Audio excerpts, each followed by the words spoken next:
In today's video, I'm going to teach you how to open the pivot table editor in Google Sheets.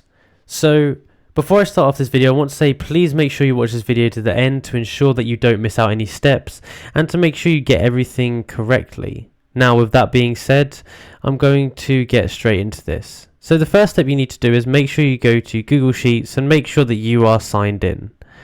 Now, once you're signed in, you can access Google Sheets like this, and we want to make our table. So we want to have columns and rows like this. You can put different data points in here, whatever you want to put. Fill out your table however you want. You can also, let's make it look a little bit nice here, just so it's easy to understand. Oops, I'll put that off. We've got the title here. And then we've got this here, just so it's a bit easier to understand. Okay, cool. We've made it look nice. We put this as bold.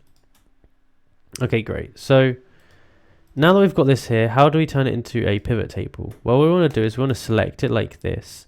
And you'll notice that if you right click on it, there's not actually a section for this. So what you're going to have to do is you're actually going to have to select it and go to the top here to insert and go down to pivot table. Now you can either add it to a new sheet or an existing one. I'm just going to do new because it's easier. And boom, you can see here we have actually got our pivot table. So you can add some rows here.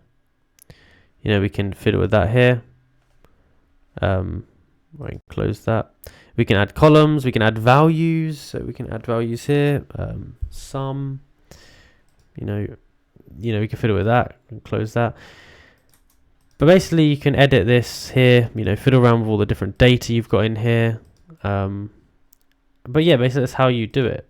So if you found this video useful, be sure to like and subscribe, and make sure that you comment down below that this did help, so that other people can see this video and they'll watch it. So thank you for watching this video.